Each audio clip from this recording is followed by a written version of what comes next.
Welcome back to GOS ERP. Today I'll be taking you through how to set up units of measurements under the inventory management. Click on inventory management, click on setup, go to unit of measurement. At the top right corner, the first button is your upload button, and this is used to upload multiple units of measurements. To download the templates, you click on download to download the Excel file with the correct headings. You then populate this file with the units of measurements, save the file under your documents, and go to choose file to select the file that you have saved. Then click on upload to upload the file.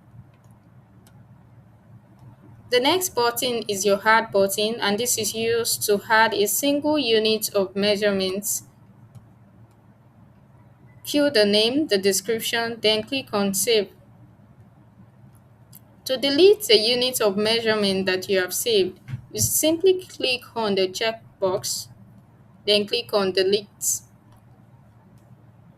To search for a unit of measurement that you have saved, simply type the name in the search box and this will automatically pop up.